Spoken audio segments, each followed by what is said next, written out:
घरे स्टोर करके रखिथिबा क्षीर सररू केमिति अधिका अमाउंट घी बाहर आज आम वीडियोटी रे देखिबा। देखंतु मु एठी देखौछि एटा मु घरे तैयारी करछि देसी गुआ घी। आप चलंतु देखिबा यार प्रोसेस। नमस्कार, स्वागत करछि शिवांशी पूर्वी यूट्यूब चैनल को।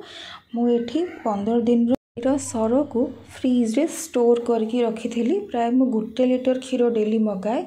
से क्षीर रु एतिकी सर बाहरी तो ये सर को मु सबुदिन एमती स्टोर करके फ्रिज रे रखी दिए। ताको प्रथमे जेबे आपण घी बनइबार थिबो ताको प्रथमे 3-4 घंटा आगु फ्रिज रो बाहर कर देबे। बाहर करला परे सेटा एकदम नॉर्मल हे जिवो। ताको प्रथमे कोन करिवे भलसे फेंटी देबे। फेंटी सारिके गोटे ब्लेंडिंग जार नबा। से जार रे खाली क्षीर सरटा को दबा, किछि पानी मिसेबानी। फर्स्ट सरटा को दबा। सरटा भलसे ग्राइंड हो सारा परे से गोटे जगार एकाठी हो जिवो।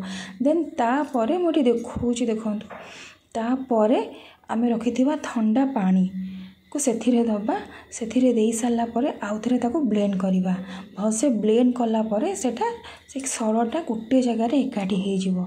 आ ताको कोन करिबा ना आमे गोटे जगह को काढी दबा। एमती जेतिकी भी आपण सर स्टोर करके रखी थे ताको स्टेप बाय स्टेप एमती ही करेंगे। ताको फर्स्ट कौन करेंगे पानी न देकी ताको ग्राइंड करेंगे।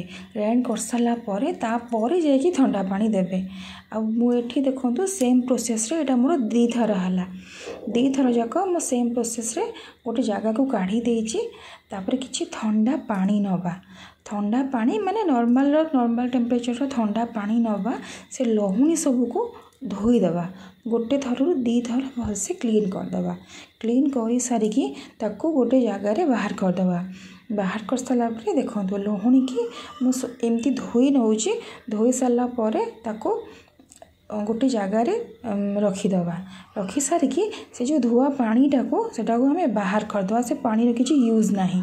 से पानीटा को बाहर कर साला परे सेम जगार जेहेतु घी करबा पे टिके मोटा रो जगह नेबे नहले सेटा तळे लागि जिवो। तो सेटा एई जगहटा मु यूज करछि।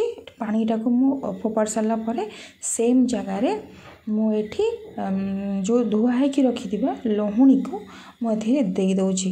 दे कि फर्स्ट ताको हाई रे बसेबा। से भलसे फुटी गला पर एमती ताको मझे मझे गोलौथिबा नहले सेटा तळ आडू लागि जिवो। तापरे गैस रो फ्लेम को स्लो कर दबा। एठी हमरो रेडी हे गला घरे तैयारी एकदम प्योर देसी गुआ घी। सेम आपण पैकेट क्षीर सररू भी सेम प्रोसेस रे घी बाहर करि परिबे। देखंतु पाखापाखि मोर 15 दिन रो क्षीर सररू एठी पाखापाखि 400 ml रो घी बाहरी। सेम प्रोसेस रे आपण बनातु देखिबे कम सररू बहुत ही भलो घी बाहर आ लहुणी भी बहुत कम मात्रा रे बाहरिबो। वीडियोटी केमिति लागिला निहाती जणाइबे। जदि चैनल रे नुआ अछंती चैनल को सब्सक्राइब करिवे और वीडियोटी को लाइक करिवे। आ आपण को जगह रे मु वीडियो देखुचंती निहाती जणाइबे।